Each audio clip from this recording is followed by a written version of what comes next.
பேர் வச்ச அடுத்த நிமிஷம் கெஸ்ட்டாகவே ஒரு படத்துக்கு வந்திருக்கேன் பாருங்கள். இதுவே ஒரு வளர்ச்சி தான் நான் சொல்லுவேன். நான் பூங்கான்னு பேர் வச்சுருக்காங்க.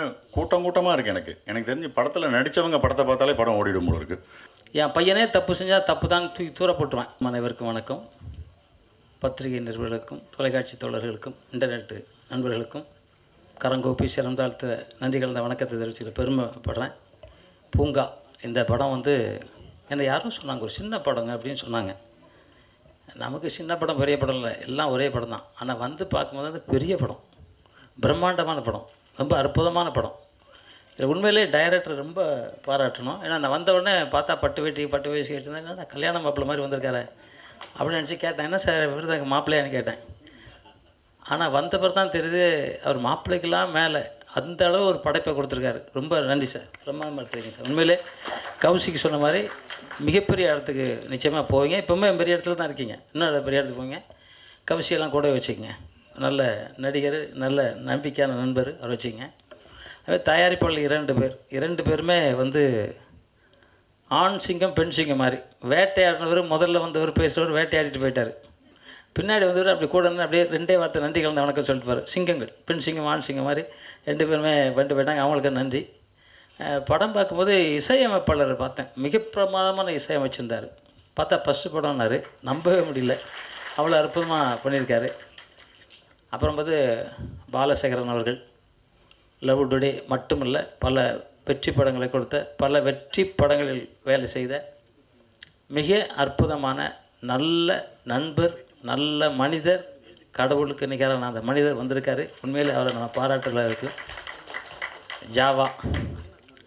ஜாவானாலே ஜேஏ ஜா விஏ வா, இன்னைக்கு வெற்றி எனக்கு வா நீ கூப்பிட்ற மாதிரி ஜாவானி பேர் வச்சுருக்கீங்க. ஃபஸ்ட்டே ஒரு நல்ல ஃபங்க்ஷனில் கலந்துருக்கீங்க. இது மட்டும் இல்லை, உங்களை எந்த சைடில் பார்த்தாலும் எனக்கு சந்திரபாபு சார் ஞாபகம் தான் வரும். எந்த சைடில் பார்த்தாலும் அப்படி தான் வரும். பின்னாடி கழுத்துக்கிட்டு இருந்தாலும் சரி, எல்லா இடத்துலையும் அப்படி தான் வரும். நிச்சயமாக நீங்கள் அந்த மாதிரி ஒரு வாழ்ந்து அந்த மாதிரி ஒரு பேர் வாங்கணும். நீங்கள் எங்கே ஆசைப்பட்டீங்க, அந்த பேரை நிச்சயமாக நீங்கள் வாங்குவீங்க அப்படின்னு நானும் மனமாற எங்கள் சித்தர் மூலிமா கேட்டுக்கிறேன். உண்மையிலே வாழ்த்துக்கள். கௌசிக் ஹீரோ, உண்மையிலே ஒரு அற்புதமான பையன். அந்த தம்பி ரொம்ப அற்புதமான தம்பி. எனக்கு ரொம்ப பிடிக்கும் அவரை. அவர் சண்டையாக இருக்கட்டும், டான்ஸாக இருக்கட்டும், இல்லை டான்ஸ் ஆடிருக்க பாருங்க, நினச்சி பார்த்தா கூட ஆட முடியாது. அந்தளவு பவர்ஃபுல் டான்ஸ், அந்தளவு பவர்ஃபுல் ஆக்டிங். எந்த இடத்துலையும் சோர்வு இல்லாத ஒரு இளம் சிங்கம். வாழ்த்துக்கள் தம்பி. ஏன்னா அவங்க அப்பா என்கிட்ட ஒர்க் பண்ணிக்கிட்டு இருந்தார், கோபால் அப்படின்ட்டு. அப்போல்லாம் அவர் பிறக்கலை, கல்யாணம் ஆகலை அவருக்கு. அதுக்கப்புறம் நான் பார்த்து வளர்ந்து என் ஹைட்டுக்கு வந்துட்டார். என்னோட ஹைட்டு மேலே வந்துட்டார். வாழ்த்துக்கள். வில்லனாக நடிச்சிருக்காரு. ஒரு 7 அடி இருப்பார் போல் இருக்கு. சால்வை போட முடியாது, ஒரு ஸ்டூல் தேவைப்படுச்சு. உங்கள் வளர்ச்சி மட்டும் இல்லை, நீங்கள் நடைப்புலேயும் அந்த வேறு உயர்ந்து உலகத்தில் திரை உலகில் எப்படி உயரணும் மனமாற வேண்டிக்கிறேன். அப்புறம் ஹீரோயினி மேடம், அவங்களுக்கு வாழ்த்துக்கள். மேடை முன்னாடி இருக்க அனைத்து நல்ல உள்ளங்களுக்கும் வாழ்த்துக்கள். பிஆர்ஓ அவருக்கு சால்வே போடலாமா? வாங்க சார், போடுங்க. பிஆர்ஓக்கு இது வரைக்கும் போடல, அவருக்கு வாழ்த்து சொல்லலாம் சார். போங்க, முன்னாடி வாங்க.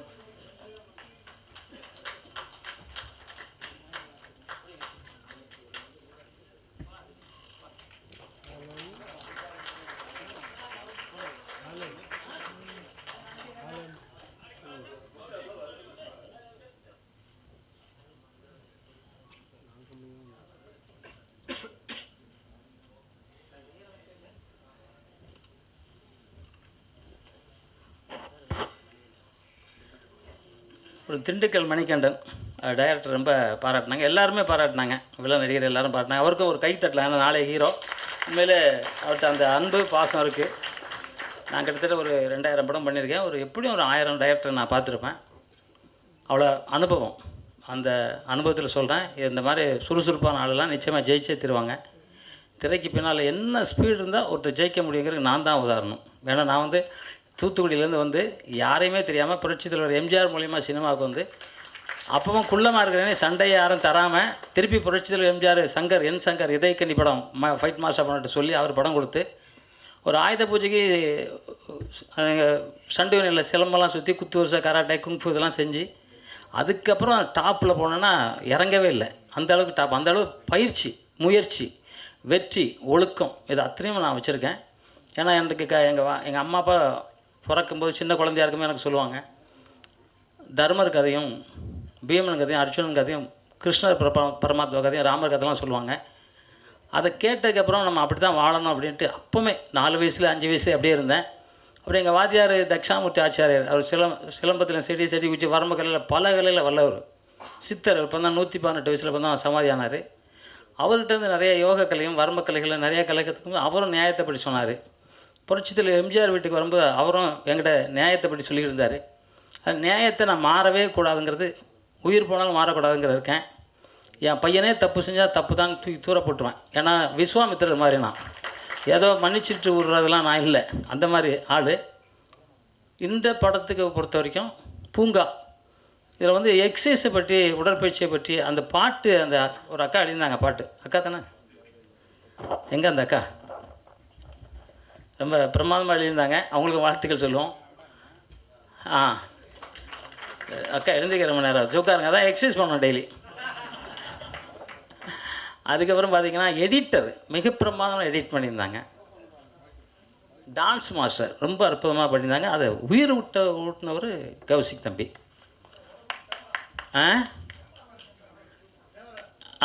அது மாதிரி சண்டை பயிற்சியே முருகன், எஸ்ஆர் முருகன் வந்திருக்காருல்ல அவர். வாங்க தம்பி, அவருக்கு ஒரு சால்வை போடுங்க சார். அவர் உயிரை கொடுத்து வேலை செஞ்சுருக்கார். சன் மாஸ்டர், ரொம்ப நல்ல பையன், ரொம்ப சித்தர் வழிபாட்டில் இருக்கவர், யார்கிட்ட அதிர்ந்து கூட பேசாத ஒரு நல்ல தங்கமான மனிதர், என்னோட மாணவர்.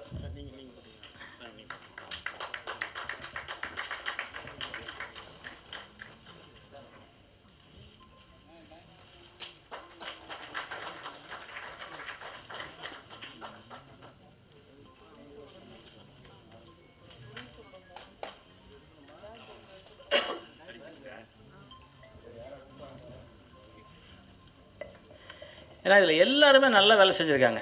இப்போ வந்து ஜாவா சார் சொல்லும்போது சொன்னார், எல்லாருமே நம்ம வேலை செஞ்சோன்னா நம்மளை வெற்றி யாரும் தடுக்க முடியாது. அதனால தான் நான் இந்த வார்த்தை எடுத்தேன். நான் உழைப்பு மட்டும் தான் உழைச்சிக்கிட்டு இருந்தேன். கம்போஸ் பண்ணும்போது எனக்கு என்னெல்லாம் இப்போ உட்காந்துருக்க மாட்டேன், நான் பூந்து கம்போஸ் பண்ணுவேன். அதெல்லாம் பெரிய பெரிய ஆட்களாக இருப்பாங்க, நான் தான் குள்ளமாக இருப்பேன். என்ன கிக்கெல்லாம் எல்லாருக்கும் பிடிக்கும். விஜயகாந்த்லேருந்து என்டிஆர், அமிதாப் பச்சன் வரைக்கும் என்னோடய ஃபைட்டு பிடிக்கும் அவருக்கு. நான் செய்கிற ஸ்டைலில் பண்ணுவாங்க. என்டிஆர் நான் இருந்தால் தான் ஃபைட் பண்ணுவேன் பாரு. ஏன்னா என்னோடய ஸ்டைல் அந்த கத்தி ஸ்டைல் பண்ணுவேன், சுருள் சுற்றுறது, சலம்பை சுற்றுறதுலாம். ஏன் அப்படின்னா எனக்கு என்ன நீ போய் உட்காந்துரல, எனக்கு தெரிஞ்சதெல்லாம் சொல்லணும் அப்படின்னு நினச்சேன். அதே மாதிரி அத்தனையும் சொல்கிற அத்தனை பேரும் திரையுலகில் அசைக்க முடியாத ஒரு சக்தியாக நீங்கள் வருவீங்க. எப்போதுமே உண்மையாகவும் நேர்மையாகவும் உழைச்சோன்னா யாருக்கும் தோல்விங்கிறதே இல்லை. இந்த படத்தில் ஒர்க் பண்ண அத்தனை பேரும் பெரிய வெற்றி அடையணும். இதை வந்து பார்த்துக்கிட்டு இருக்க நீங்களும் வாழ்க்கையில் வெற்றி பெறணும்.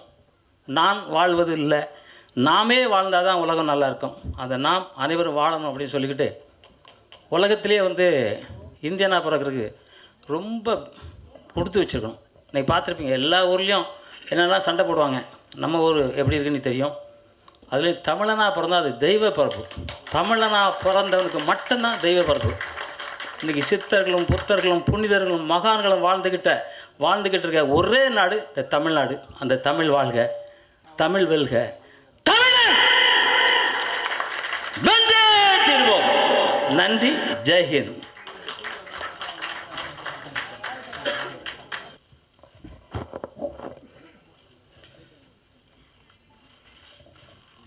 வந்திருக்கும் அனைவருக்கும் எனது நெஞ்சார்ந்த நன்றிகளும் அன்பும். இந்த மேடே எனக்காக ஒரு ஜஸ்ட் ஒரு 2 மினிட்ஸ் எடுத்துக்கிறேன். அப்புறம் அந்த யூனிட்டுக்காக எடுத்துக்கிறேன். போன 2ஆம் தேதி தான் என்னுடைய பேரை சாம்ஸ்லேருந்து ஜாவா சுந்தரேசன் அப்படின்னு சொல்லி நான் மாற்றினேன். அது மாற்றும்போது எனக்கு இது நாள் வரைக்கும் கூடவே இருந்த நண்பராக இருந்து என்னை அழகாக என்னுடைய பதிவுகளெல்லாம் தன்னுடைய ஃபேஸ்புக்கில் போட்டு என்னை என்கரேஜ் பண்ணி தொடர்ந்து 20 வருடங்களுக்கு மேலாக என்னுடைய நட்பில் இருக்கிற பிஆர்ஓ கோவிந்தராஜன் சார்கிட்ட அந்த பொறுப்பை நான் ஒப்படைச்சேன். சீரியஸாகவே பட்டி தொட்டியெல்லாம் அட்டிச்சு தூள் கிளப்பிட்டார் அந்த பேரை. இது வரைக்கும் எனக்கு ஃபோன் பண்ணாதவங்க எல்லாமே அதை பார்த்து பண்ணாங்க. ஆச்சரியமாக இருந்தது. இந்த வாட்ஸ்அப்பில் ப்ராட்காஸ்ட் லிஸ்ட்டில் ஒரு ஸ்டேஜுக்கு மேலே என்னால் மெசேஜ் அனுப்ப முடியல. பட் இதுக்கு மேலே இருக்கிறவங்களுக்குலாம் அப்புறமா சொல்லிக்கலான்னு சொல்லிட்டு அப்படியே விட்டேன். பட் அனுப்பாத அத்தனை பேரும் எனக்கு பயங்கரமாக பேசி நன்றி சொன்னாங்க, பாராட்டினாங்க, வாழ்த்துனாங்க. ரசிகர்கள், மக்கள் அத்தனை பேருக்கும் என்னுடைய நெஞ்சார்ந்த நன்றிகள். இதை அவங்கக்கிட்டெல்லாம் கொண்டு போய் சேர்த்த ஊடகத்துறை நண்பர்கள் அத்தனை பேருக்கும் என்னுடைய சிரம் சார்ந்த கலக்கிட்டீங்க, அவ்வளோ பேர் என்னை கூப்பிட்டு பாராட்டினாங்க. கோவிந்தராஜ் சாருக்கு என்னோட அன்பும் நன்றியும், அன்பு முத்தங்களும் அவருக்கு. அதாவது பேரை மாற்றினது, அதான் ஆக்சுவலாக அந்த ஜாவா சுந்தரேசன் சொன்னாலே வளர்ச்சிக்கு ஒரு உதாரணமாக சொல்லக்கூடிய ஒரு பேருன்ற மாதிரி ஆயிடுச்சு. யார் வாழ்க்கையிலாவது ஒரு அசுர வளர்ச்சி அடைஞ்சிட்டானா பெரிய இவர் ஜாவா சுந்தரேசன் நினப்பா அப்படின்ற மாதிரி. உண்மையிலுமே பேரை வச்ச ராசி பாருங்கள். இது வரைக்கும் ஒரு படத்தில் நடித்தேன், இதுக்கு நடிகனாக போய் பேசியிருக்கேன், நண்பனாக போய் பேசியிருக்கேன். ஆனால் பேர் வச்ச அடுத்த நிமிஷம் கெஸ்ட்டாகவே ஒரு படத்துக்கு வந்திருக்கேன் பாருங்கள். இதுவே ஒரு வளர்ச்சி தான் நான் சொல்லுவேன். நான் ரொம்ப சந்தோஷமாக இருக்குது. அப்புறம் சிறப்பு விருந்தினர்களாக வந்திருக்கிற பாலசேகரன் சார், அழகாக என்னை பற்றி பெருமையாக பேசினதுக்கும் என்னை வாழ்த்தினதுக்கும் என் நெஞ்சார்ந்த நன்றிகள் சார். Thank you sir. ஜாக்குவார் தங்கம் சார், அவரை அழைச்ச உடனே அவர் மேடையில் ஏறினதை பார்த்தா ஜம்ப் பண்ணி ஏறினார். என்ன சார் வயசு உங்களுக்கு கேட்டேன். 73 அப்படின்னாரு. 73 வயசுக்கு இவரே ஜம்ப் பண்ணால் அப்போ நம்மலாம் எப்படி ஜம்ப் பண்ணணும்னு நானும் இருந்தேன். ஏறினதுக்கப்புறம் தான் கால் கொஞ்சம் இழுத்துக்கிட்டது தெரிஞ்சது எனக்கு. அவர் எனக்கு ரொம்ப ஆச்சரியமாக இருக்கும். பேசும்போதெல்லாம் சொல்லியிருக்காரு, ஒரு வீடியோ பெட்டியில் பார்க்குறேன், நான் கண்டிப்பாக ஒரு 250-300 வருஷம் வாழ்வேன் தம்பி அப்படின்னு. 250-300 ஏன்னா ஒரு சித்தர் மாதிரியான விஷயங்களே அதை நோக்கி போயிட்டுருக்காரு அவர். எனக்கு தெரிஞ்சு கௌஷிக்கோட பேரனோட படம் நடித்த விழாவுக்கும் அவர் வருவார்னு நான் நினைக்கிறேன். அந்த லெவலுக்கு வந்திருக்கார். ஹெல்த் ரிலேட்டடாக அவர் மெயின்டைன் பண்ணிட்டு இருக்கிறது, வாழ்ந்துட்டு இருக்கிற விதம்லாம் எனக்கு ரொம்ப இம்ப்ரெசிவாக இருக்கும். இன்றைக்கும் நான் அதாவது யோகா பண்ணிட்டு ஒரு சின்னதாக தண்டால் எடுக்கும்போது கொஞ்சம் முன்னாடி ஏதோ மாட்டுத்தினேன். இவர் வீடியோவை பார்த்ததுக்கப்புறம் தான் அது மாதிரியே நான் எடுக்க ஆரம்பித்தேன். ஸோ ஒவ்வொரு நாளும் நான் அவரை நினச்சிட்டு தான் இருக்கேன். அவரும் இந்த படத்துக்கு வாழ்த்து வந்தது ரொம்ப சந்தோஷமாக இருக்குது. அடுத்தது தயாரிப்பாளர் ராமு அண்டு அவரை சேர்ந்த இன்னும் 2 பேர்கள். ரொம்ப என்ன சொல்கிறது, ஒரு சின்ன படம் எடுக்கிற தயாரிப்பாளர் தான் இன்றைக்கி திரையுலகத்தையே வாழ வச்சிட்ருக்காங்க சார். அது அவங்களோட பொருள் எல்லாத்தையும் போட்டு ரிஸ்க் எடுத்து கடனை வாங்கி எல்லாம் எடுத்துகிட்ருக்காங்க. பெரிய படங்கள் 10-15 தான் ஒரு வருஷத்துக்கு வருது. மற்றபடி சின்ன படங்கள் தான் இண்டஸ்ட்ரியவே வாழ வச்சிட்ருக்கு சார். ரொம்ப அந்த மாதிரியான ஒரு தயாரிப்பாளர்கள் நல்ல படங்களை எடுத்து நல்லபடியாக ஜெயிச்சு பெருசாக வந்தால் இன்னும் நிறைய படங்கள் எடுப்பாங்க. இந்த படம் அவருக்கு ஒரு வெற்றி படமாக அந்த தயாரிப்பாளர் ராமு அண்ட் டீம் அதுக்கு மாட்டணும். இந்த படத்தில் பார்த்தீங்கன்னா பூங்கான்னு பேர் வச்சுருக்காங்க. கூட்டமாக இருக்குது. எனக்கு தெரிஞ்சு படத்தில் நடித்தவங்க படத்தை பார்த்தாலே படம் ஓடிடும் போல இருக்குது. அவ்வளோ பேரை வச்சு கட்டி தீனி போட்டிருக்காரு அவர். ரொம்ப சூப்பராக இருந்தது அந்த விஷயங்கள் பார்க்கும்போது. எத்தனை பேர் ஒரு ஃப்ரேம்லையும் எடுத்தால் 40 பேர். எனக்கு தெரிஞ்சு கேமராமேன் சார் க்ளோஸ் வச்சு எடுக்க வாய்ப்பே இல்லை, ஒய்டு தான். வடபழனியில் கேமரா வச்சார்னா போரூரில் தான் ஆட்கள் நிற்பாங்க கூட, அந்த அளவுக்கு பண்ணிகிட்ருக்காங்க. அடுத்து இயக்குனர் தனசேகர் சார். இந்த ஆக்சுவலாக இந்த படம் எனக்கு நான் நடிக்காத ஒரு நட்புக்காக வந்த படம். ஸோ வரும்போது யார் என்னன்னு தெரில, பிஆர்ஓ கோவிந்தராஜ் சார் தான், சார் இவர் தான் டேரக்டர் அப்படின்னு கூப்பிட்டாரு. அப்படியே வேர்த்து சொட்ட வர்றாரு சார். அவர் விழாவுக்கே வேர்த்து சொட்டியிருந்தாருன்னா படம் எடுக்கிறதுக்கு ரத்தமே சிந்திருப்பார் போல இருக்கு அவருக்கு. அந்த அளவுக்கு பரபரன்னு இருந்தார். ஸோ அவருக்கு இந்த படம் ஒரு வெற்றிகரமான படமாக அமையறதுக்கு எனது வாழ்த்துக்களை தெரிவிச்சுக்கிறேன். அதுக்கப்புறம் இந்த படத்தில் நடித்த கௌசிக், பிரணா, சசி அத்தனை பேரும் இவங்க தான் எனக்கு தெரிஞ்ச முகமாக இருக்குது. இன்னும் தெரியாத முகங்கள் பல இருக்காங்க. அத்தனை பேருக்கும், தொழில்நுட்ப கலைஞர்கள் அனைவருக்கும் எனது மனமார்ந்த நல்வாழ்த்துக்கள்.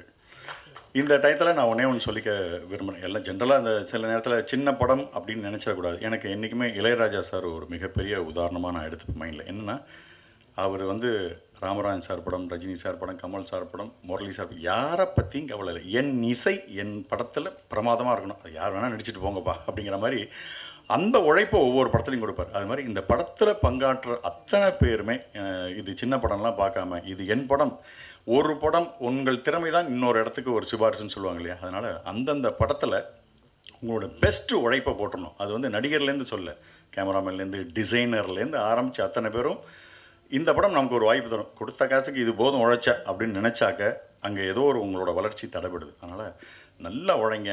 ஒரு சின்ன படத்தை பெரிய படமாக ஆக்குறது ஒவ்வொருத்தரோட கையிலையும் இருக்குது. ஸோ அப்படி நம்ம உழைச்சோன்னா தயாரிப்பாளர் நல்லா இருப்பார், டைரக்டர் நல்லா இருப்பாங்க, அடுத்த படத்தில் நமக்கு வாய்ப்பு கொடுப்பாங்க, இண்டஸ்ட்ரியே நல்லாயிருக்கும். ஸோ சின்சியராக உழைப்போம், சிறப்பான விஷயங்களை அடைவோம்.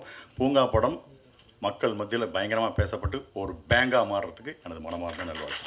தேங்க்யூ. இந்த சண்டேவே பத்திரிகையாளர்கள் அனைவருக்கும் வணக்கம். மேடையில் அமர்ந்திருக்கும் அனைவருக்கும் வணக்கம். ப்ரிப்பேர் பண்ணி வரல. ஒரு கலைஞனுடைய அதிகபட்ச சந்தோஷமே ஒரு படம் நல்லபடியாக மக்கள்கிட்ட ரீச் ஆகி அதில் ஒரு பாராட்டும் வரவேற்பும் கிடைக்கிறது தான் ஒரு கலைஞனுடைய மிகப்பெரிய சந்தோஷம் அப்படின்னு நான் நம்புகிறேன். ஆனால் இப்போது நிறைய படங்கள் தியேட்டருக்கு வர்றதுக்கே ரொம்ப கஷ்டமாக இருக்குது. ஒரு வாரத்தில் நிறைய படங்கள் ரிலீஸ் ஆகுது, நிறைய படங்கள் காணாமல் போயிடுது. ஒவ்வொரு வாய்ப்பையுமே தக்க வச்சுக்கிட்டு அதை நல்லபடியாக அதிலிருந்து ஒவ்வொரு படிப்படியாக முன்னேறணும் அப்படின்னு நினைக்கிற ஒரு சாதாரண ஒரு கலைஞர்களில் நானும் ஒருத்தி. அந்த வகையில் வந்து எனக்கு இந்த வாய்ப்பு எப்படி கிடைச்சிது அப்படின்னா, நான் ஒரு 3ஆம் மனிதன் அப்படின்னு சொல்லி ஒரு படம் பண்ணியிருந்தேன் பாக்யராஜ் சார் கூட. அதில் ஒரு ஹீரோயினாக ஒரு கதாபாத்திரம் நான் ஏற்று நடித்தேன். அது கூட ஒர்க் பண்ணின ஜேபி சார் வந்து அங்கே இருக்கார். ரொம்ப நன்றி சார். அதே படத்தில் அதே பாதி கலைஞர்கள் வந்து இந்த படத்துலேயும் ஒர்க் பண்ணியிருக்காங்க. ஸோ ஒரு திரைப்படத்தின் மூலமாகத்தான் இன்னொரு திரைப்படத்துக்கான வாய்ப்புகள் வந்து உருவாகுது அப்படின்றத நான் முழுமையாக நம்புகிறேன். ரொம்ப நன்றி வாய்ப்பளித்ததுக்கும். நிறைய படங்கள் டைரக்டர் சார் இது போல் பண்ணணும். சார் வந்து குருமூர்த்தின்னு சொல்லி ஒரு படம் முன்னாடி பண்ணியிருந்தார், நட்டி சாரை ஹீரோவாக வச்சு. அவருடைய அடுத்த படம் பூங்காவாக இருக்குது. இதுக்கு இன்னும் மேல்மேலும் இந்த படங்கள் வந்து நல்ல முறையில் வெளியில் மக்கள்கிட்ட ரீச் ஆகணும். படத்தில் ஒர்க் பண்ணின அத்தனை கோ ஆர்டிஸ்ட் அண்டு டெக்னீஷியன்ஸ் எல்லாருக்குமே நன்றி. படம் வெற்றி பெறத்துக்கு வாழ்த்துக்கள். தேங்க்யூ. இது ரொம்ப ஒரு எமோஷ்னலான ஒரு மூமெண்ட். லைக் இந்த ஷூட் ஆரம்பிக்கும் போது Day 1 எனக்கு இன்னும் ஞாபகம் இருக்குது. அதுலேருந்து இந்த படம் இங்கே வந்திருக்குன்னா அதுக்கு ஒரே ஒரு காரணம் பார்த்தா எங்கள் டைரக்டர் மட்டும்தான். ஏன்னா ஒரு சின்ன பட்ஜெட் படம், எல்லாருமே புதுமுகங்கள், அவங்கள போட்டு ஒரு படம் நகர்த்தி கொண்டு வந்து எவ்வளோ கஷ்டம்னு உங்கள் எல்லாருக்கும் தெரியும். அதில் நாங்கள் தினம் யோசிக்கிறோம் இது அடுத்த கட்டத்தில் மூவ் ஆகுமா, ஏன்னா அவ்வளோ பிரச்சனைகள் வரும். பட் இன்னைக்கு ஆடியோ லான்ச் வரையும் கொண்டு வந்திருக்குன்னா அது டைரக்டர் சார், அது உங்களோட only hard work and dedication மட்டும்தான். Thank you sir. அண்டு இந்த படத்தோட கதை பார்த்திங்கன்னா பூங்கா. இது நம்ம அன்றாட வாழ்க்கையில் சந்திக்கிற ஒவ்வொருத்தருக்கும் கனெக்ட் ஆகிற ஒரு கதை. ஒரு பூங்காவை சுற்றி எவ்வளோ விஷயங்கள் நடக்குது, எவ்வளோ எமோஷன்ஸ் அதில் அட்டாச்சாக இருக்குது, தினம் நம்ம என்னென்ன நம்ம ஃபீலிங்ஸை ஷேர் பண்ணுறோம் அப்படின்ற ஒரு கதை. இது கண்டிப்பாக எல்லா மக்களுக்கும் கண்டிப்பாக கனெக்ட் ஆகும். அண்டு மோரோவர் ஒரு நியூ கமரை நம்பி ஒரு வாய்ப்பு கொடுக்குறது ரொம்ப பெரிய விஷயம். ஏன்னா இன்றைக்கி சினிமா வந்து அவ்வளோ காம்படிட்டிவாக போயிருக்கு. ஸோ இன்றைக்கி மீடியா மோகம் வந்து எல்லோரும் நடிக்கணும்னு ஆசைப்படுறாங்க. அதில் ஒரு புதுமுகத்தை நம்பி ஒரு வில்லன் அப்படின்னு ஒரு கேரக்டரை ஒரு நம்பிக்கை வச்சு கொடுத்ததுக்கு ரொம்ப நன்றி sir. Thank you so much. I think என்னோட ரோலை நல்லா பண்ணிங்கன்னு நினைக்கிறேன். Thank you sir. அண்ட் எங்கூட நடிச்ச கோ ஆர்டிஸ்ட் எல்லாத்துக்கும் best of luck and thank you so much. Thank you. Friends and families எல்லாருக்கும் வணக்கம். தேங்க்யூக்கா. தேங்க்யூ. பூங்கா இது வந்து எல்லோரும் சொன்ன மாதிரி ரொம்ப கஷ்டப்பட்டு இந்த ஸ்டேஜில் வந்திருக்கு. அண்ட் படம் சீக்கிரம் ரிலீஸ் ஆகும்னு நினைக்கும் போது ரொம்ப சந்தோஷமாக இருக்குது. நிறைய பேரோட ஹார்ட் ஒர்க் இருக்குது. அவங்களோட எல்லா ஃபேஸும் நான் முன்னாடி பார்க்குறேன். எல்லாம் நடித்தவங்க எல்லாரோட ஹார்ட் ஒர்க்கும் இருக்குது. நான் அங்கே முன்னாடி லீட் பண்ணுறது வந்து எனக்கும் கொஞ்சம் கஷ்டமாக தான் இருக்குது. நீங்கள் எல்லோரும் இங்கே இருக்க வேண்டியவங்க. உங்கள் இதில் நானும் இங்கே இருக்கிறேன்னு நினச்சிக்கோங்க. தேங்க்யூ. அண்டு எல்லாத்துக்கும் முன்னாடி இதை லீட் பண்ணி கொண்டு வந்தவர் எங்கள் டைரக்டர். அவர் எவ்வளோ கஷ்டப்பட்டார்னு நான் பார்த்தேன், முதல்லேருந்தே பார்த்தேன். இந்த படம் யாருக்காகவும் இல்லையோ அவருக்காக இது ரொம்ப நல்ல பேரை கொடுக்கும். அடுத்து நீங்கள் ரொம்ப பெரிய படம் பண்ணுவீங்க sir. I wish you all the very best. And producers 2 பேருக்கும் தேங்க்யூ. எல்லார் பேரையும் சொல்ல முடியாது சார், அது போர் அடித்தவங்க எல்லாருக்கும். அதனால யாரும் தப்பாக எடுத்துக்காதீங்க. எல்லோரும் என் ஹார்ட்டில் இருக்கீங்க. வாய் வழியாக வெளியே வரனால எல்லோரும் இங்கே இருக்கீங்க. யா. அப்புறம் அவே ஃப்ரம் பூங்கா ஒரு ஸ்மால் ரிக்வெஸ்ட் அண்ட் தேங்க்யூ. எல்லா ப்ரெஸ் மீடியா, யூடியூபர்ஸ், ரிவ்யூவர்ஸ் எல்லாருக்கும் தேங்க்யூ. ஏன்னா இப்போ கொஞ்ச நாள் முன்னாடி சரண்டர் ஒரு படம் ரிலீஸ் ஆச்சு. அதுக்கு நீங்கள் எழுதின வார்த்தைகளால் எனக்கு நிறைய பேர் என்னை கூப்பிட்டு அப்ரோச் பண்ணாங்க. உங்கள் எழுத்து வந்து எனக்கு நிறைய வாய்ப்புகளை உருவாக்கி கொடுத்துச்சு. அது வந்து வளரும் கலைஞருக்கு வந்து அது வந்து கண்டிப்பாக ஒரு நல்ல உத்வேகமாக இருந்தது. ஸோ இந்த மேடையை வந்து நான் உங்களுக்கு தேங்க் பண்ணுற மேடையாக நான் எடுத்துக்கிறேன். I thank you very much. And நிறைய பேச வேணாம். So thank you very much. I truly love you all. Thank you. எல்லாருக்கும் வணக்கம். முக்கியமாக எங்கள் அண்ணன் ஜாக்குவார் தங்கன் சார். அவர் வந்து நான் அசிஸ்டண்ட்டாக ஒர்க் பண்ணுற காலத்துலேருந்தே வந்து நான் ஒரு படத்தில் அசிஸ்டண்ட்டாக ஒர்க் பண்ணியிருக்கேன். அவர் ஃபைட் மாஸ்டர், நான் உதவி இயக்குனராக ஒர்க் பண்ணியிருக்கேன். அப்புறம் ஜாவா சுந்தரேசன், அவரை நான் நிறைய வாட்ச் பண்ணுவேன். நிச்சயமாக வந்து அவர் பெரிய ஒரு காமெடி நடிகராக வளம் வரணும்னு நான் வேண்டிக்கிறேன். அப்புறம் இந்த படத்தில் வந்து எல்லாரையும் பார்த்தேன், ஹீரோவை பார்த்தேன், ஹீரோயினை பார்த்தேன். வில்லன் எல்லாருமே உயரமாக இருக்காங்க. இந்த படமும் வந்து நிச்சயமாக வந்து ஒரு மிகச்சிறந்த உயரத்துக்கு போகணுன்னு நான் வேண்டிக்கிறேன். அப்புறம் வந்து நிறையா நான் வந்து இந்த படங்கள் நான் ஆரம்பிக்கும்போது எல்லாம் ரொம்ப ஹாப்பியாக இருப்பாங்க, சந்தோஷமாக இருப்பாங்க. ஆனால் முடியும் போது பார்த்திங்கன்னா ஒரு மனசை வந்து மூஞ்சியை தூக்கி உருன்னு வச்சிட்ருப்பாங்க. அப்படி இல்லாமல் இங்கே எல்லாருமே வந்து ரொம்ப சந்தோஷமாக இருக்கார். முக்கியமாக வந்து அந்த தயாரிப்பாளர்கள், இந்த மாதிரி சின்ன படங்களை தயாரிக்கிற தயாரிப்பாளர்கள் படம் முடிகிற காலத்தில் வந்து நிச்சயமாக வந்து சந்தோஷத்தை நான் நிறைய இடங்களில் பார்த்துக்கல, இங்கே பார்க்குறேன். அந்த தயாரிப்பாளருக்கு வந்து என்னுடைய முதற்கண் வணக்கம். இதையெல்லாம் வந்து ஒரு முறையாக கொண்டு போகிறவர் வந்து ஒரு இயக்குனருக்கு வந்து தனசேகர் வந்து எனக்கு இப்போ தான் அறிமுகம். பட் நண்பர் பிஆர்ஓ கோவிந்தராஜார் தான் அறிமுகப்படுத்தினார். ஸோ ரொம்ப சந்தோஷமாக இருந்துச்சு. அவர் வந்து எவ்வளோ தூரம் அதை கரெக்டாக இழுத்துட்டு வந்திருந்தாருன்னா இன்றைக்கி வந்து இந்த படம் வந்து ஒரு இவ்வளவு பெரிய இடத்துக்கு வந்திருக்கும். நிச்சயமாக வந்து இந்த படம் வந்து ரிலீஸ் ஆகும்போது வந்து ஒரு மிகப்பெரிய பேர் கிடைக்குன்னு நம்புகிறேன். அப்புறம் வந்து இன்னொரு விஷயம் வந்து இந்த படத்தில் வந்து நான் முத்துக்குமார் சாரோட பாடல் வரிகளை யூஸ் பண்ணியிருக்கேன்னு சொல்லி மியூசிக் டைரக்டர் சொல்லிட்டு இருந்தார். சினிமா மட்டும்தாங்க, இறந்ததுக்கு அப்புறமா வந்து ஒருத்தனுடைய விஷயங்கள் பேசப்படுன்னா அது சினிமா மட்டும்தாங்கிறது வந்து எனக்கு உண்மையிலே சந்தோஷமாகவும் கௌரவமாகவும் இருந்துச்சு, கர்வமாக கூட இருந்துச்சுன்னு சொல்லலாம். அப்புறம் வந்து இந்த பூங்கா, இந்த டைட்டில் வந்து ரொம்ப எனக்கு பிடிச்சது. ஏன்னா நிறைய படங்கள், பிரம்மாண்டமான படங்கள், கதைகள் எல்லாமே உருவாகிற இடம் வந்து பூங்காங்கிறது வந்து இருக்கிற அசிஸ்டன்ட் டைரக்டருக்கு, அசோசியேட் டைரக்டர்ஸ்க்கு நிறைய பேருக்கு தெரியும். பூங்கா வந்து பறவைகள் சங்கமிக்கிற இடம் மட்டும் கிடையாது, நிறைய வந்து மனிதர்கள் சங்கமிக்கிற இடம். வித்தியாச மனிதர்கள், வித்தியாசமான பிரச்சனைகள், இந்த மாதிரி நிறைய பிரச்சனைகளோடு வந்து இருக்கிற ஒரு உலாவர இடம் தான் வந்து பூங்கா. நிச்சயமாக இந்த பூங்காலேயே வந்து கதையமைப்பு வந்து நிச்சயமாக ஒரு வித்தியாசமாக இருக்குன்னு நினைக்கிறேன். அந்த பேக் ட்ராப் ரொம்ப நல்லா இருக்குது. இந்த படம் மிகப்பெரிய வெற்றியடைய என் மனசார வாழ்த்துக்கிறேன். நன்றி, வணக்கம்.